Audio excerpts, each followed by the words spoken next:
আমাদের ছোটবেলায় তো ওই রবিবার সপ্তাহে একদিনই হতো মাংস, আর এখন আমরা ছেলের আবদারে সপ্তাহে যে কোনো দিন বাড়িতে চিকেন রান্না করি।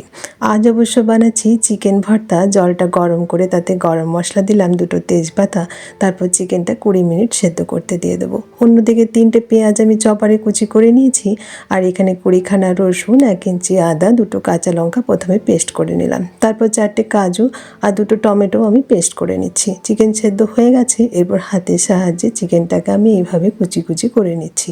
কড়াতে সাদা তেল দিলাম আর তাতে দিয়ে দিচ্ছি পেঁয়াজটা লাল হয়ে গেলে তাতে দিয়ে দিলাম রসুন আদা বাটা। এরপর গুঁড়ো মশলা, নুন, হলুদ, জিরে, ধনে, কাশ্মীরি লঙ্কা সব দিয়ে খুব ভালো করে এটা কষিয়ে তারপরে দিয়ে দিলাম ওই কাজু পেস্ট, টমেটো পেস্টটা।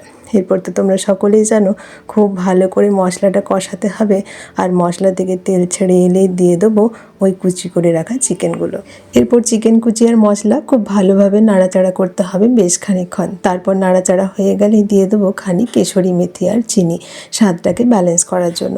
আর ওই চিকেন সেদ্ধর জলটা এরপরে দিয়ে দিলাম, খানিক সেদ্ধ হোক। সেদ্ধ হলে দেবো গোলমরিচের গুঁড়ো, কাঁচা লঙ্কা আর রসুন কুচি, সমস্ত কিছু দিয়ে মিশিয়ে তারপরে দিয়ে দেবো একটা ডিম সেদ্ধ। এই ডিম সেদ্ধটা না দিলে কিন্তু চিকেন ভর্তার স্বাদটা অসম্পূর্ণ থেকে যায়। আর তারপরে দিয়ে দেবো খানিক গরম মশলা আর ফ্রেশ ধনেপাতা কুচি। তাহলে আজকে আমার তৈরি হতে চলেছে চিকেন ভর্তা, যেটা ছেলের অর্ডারে ছিল। আর এই আমার তৈরি হয়ে গেল একদম দারুণ স্বাদের চিকেন ভর্তা, যেটা রুটি, লুচি আর ভাতের সাথেও খুব খেতে ভালো লাগে।